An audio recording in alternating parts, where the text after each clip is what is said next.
everyone. Welcome to Adventures in Everyday Cooking, where every day can be an adventure in your kitchen if you let it. So today's adventure, we are going to go to the world of scones. So a lot of people hear the word scone and they think, oh, a dry, gross, kind of flavorless biscuit.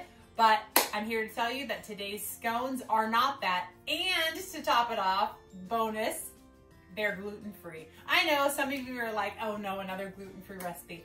However, those of us who are gluten-free, when we can find a good recipe that makes us happy just as gluten would, it's a good day. So without further ado, let's get started.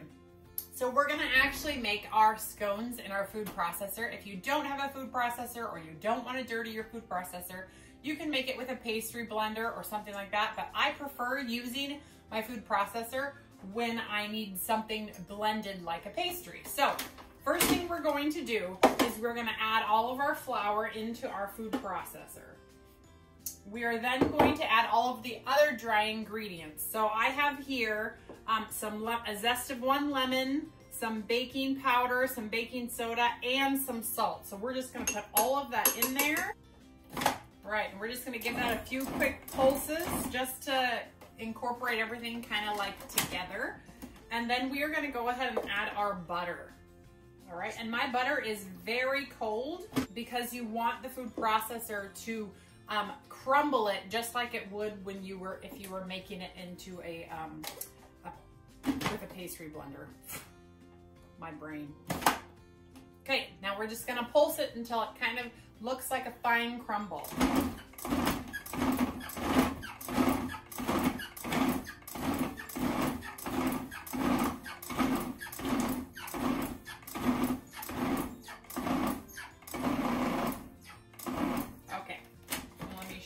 What I mean by a fine crumble. See that? See how it kind of looks crumbly and beautiful? That's all that we want it.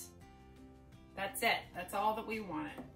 Next, we are going to add, actually, I can leave it on. We are going to add our honey, which is 3 tablespoons of honey.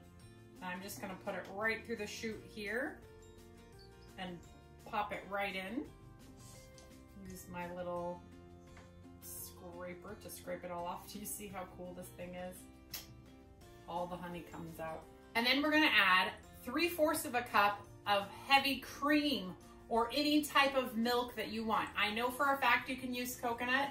You can also use any type of butter you want, so you can make this dairy-free, but I'm using heavy cream and real butter, and I'm only gonna put in 1/2 of a cup first, then watch it mix together, and then we'll see if we wanna add the other 1/4.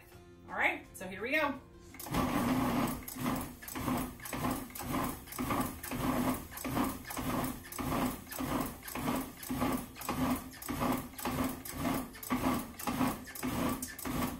As you can see, the dough is already starting to come together.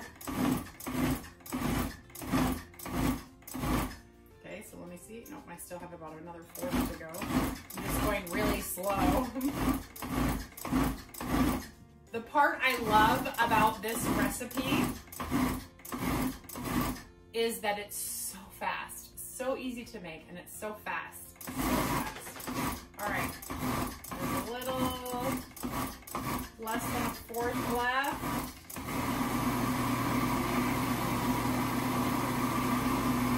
All right, at this point, when our dough looks as such, we are going to we're gonna transfer our efforts to a spoon. All right, so I'm gonna take my little mixing scraper and I'm gonna scrape off all of our dough, and then I'm going to give that a good mix and get a bowl. All right, we're gonna get a bowl. We're gonna slap that in the bowl.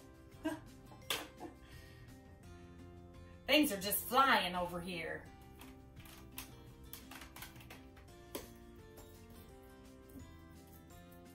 Oh, it already smells so lemony, delicious. So delicious.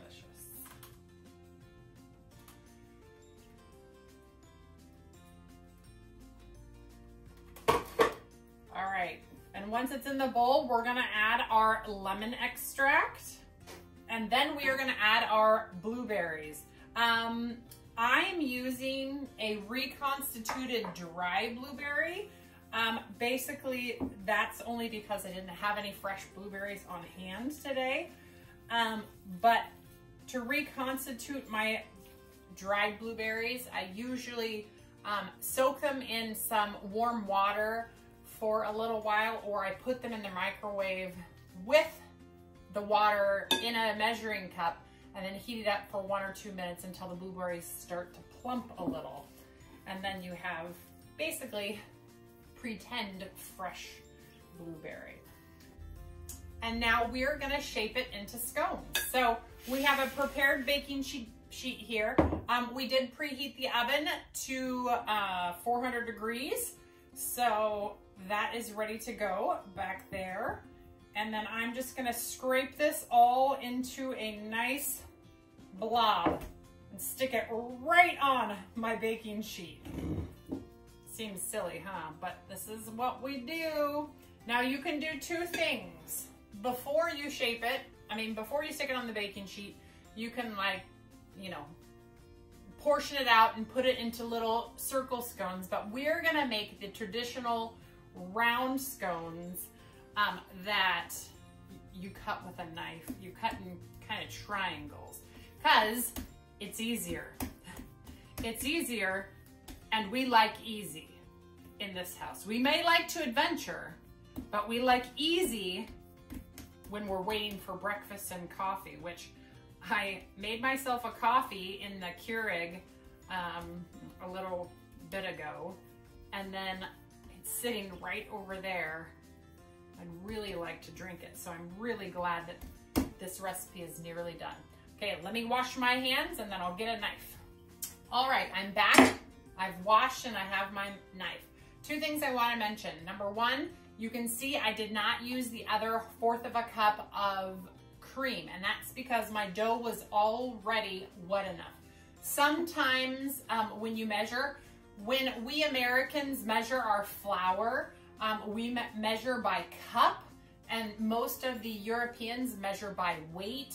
And so sometimes it's off so much because our flour is just more compact, that's why that other cup or that other 1/4 of a cup comes into play. Because if I didn't measure it correctly, or if there was a mound, I would definitely need more milk to make it a consistency that we want to bake with. So that's why that 1/4 of a cup came into play. We just had it around just in case. But anyway, okay. So now we're just going to score it. This is what it's called.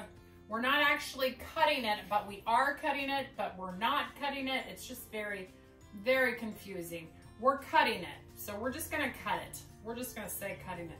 Most of the recipes say score, but I don't know in what universe this is not a cut. Maybe because we're not actually cutting through, we're just kind of making little, areas of, I don't know. It's cutting. So let's cut. We're gonna cut this into 8 equal sections. And now you may think it looks awful, but those of you who have eaten scones know that this looks perfect. Some people actually bake it just like this, and then they can break them apart.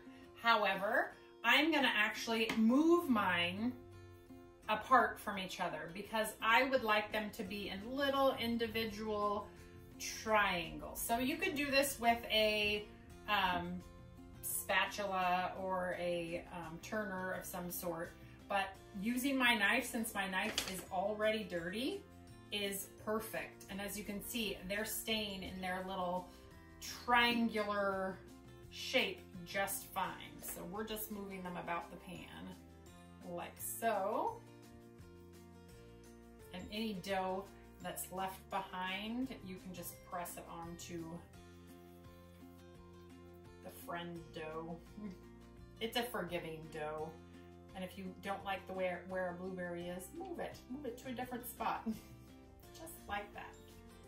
That one got a little squirrely. All right.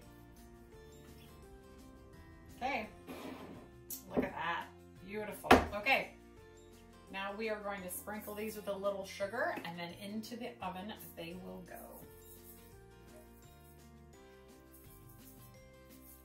And this is just decorating sugar, so it's just big, thick crystals of sugar. And you want to make sure there's enough. They look beautiful. All right, we'll see you in 15 minutes. Oh my goodness, goodness. Look at this beautifulness. I have mixed up some clotted cream for my beautiful scones. I cannot even wait. You're supposed to let them cool, but ain't nobody got time for that because it's my show. I get to do what I want. But let me show you a close-up of this beautiful scone. Let me find one that's really beautiful. Look at that beautifulness. Look. The cat thinks it's beautiful too. This is my favorite scone recipe. And you can put any fruit you want into it. If you want raisins, if you want craisins, you can put chocolate. I wouldn't necessarily do the lemon, but if you do an orange zest and an orange extract, the orange and chocolate would be ideal and delicious. But the lemon blueberry is my favorite. With a little bit of blueberry jam, it's even better. But I don't have any blueberry jam today, so we're gonna do raspberry because that's just the way we roll. All right, I'm gonna grab my little spatula too so I can get some of the cream out. But let's break into this so you can see the texture of the inside. So check out the beautiful texture of this. Look at that. Look at how beautiful. Flaky, layering, yummy goodness. And the taste, even without jelly, it's amazing. You know that when you hum, when you eat, it means you are enjoying the food. So if you hear me hum when I'm eating ever on camera, that's why. Oh man. What I really love about these, I'm just gonna dip it right on. What I super love about this exact recipe is all of the crunchy. I know it looks like it's overdone, but it is not. It is amazing because all of the crunchy crust gives you this beautiful, flaky, crispy, crunchy texture. And then the inside is so soft and delicious. Oh, I could eat these all day, every day, for every meal, which is why I'm having them for breakfast this morning with my coffee.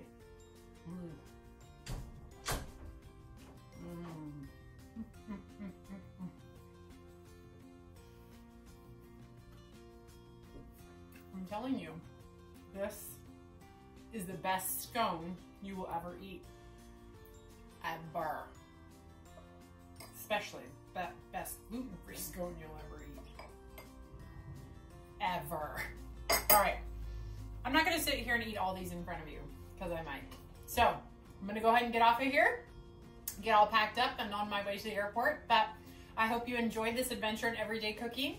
If you did enjoy it, please like and consider subscribing to my channel. I do videos every Monday and Friday, and they're not always gluten-free, but for the most part, the ones that I like and that I actually adventure, using the term very adventure-y, those ones are mostly gluten-free because when you're a gluten-free baker, everything's an adventure because you never know if something's going to turn out.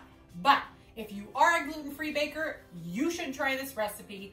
If you do, leave it in the comments below and let's celebrate together because this is an adventure that everybody should take because it's so good. All right, I'm gonna stop rambling. I'm gonna start eating and maybe get ready to go. All right, you guys, we'll see you next time.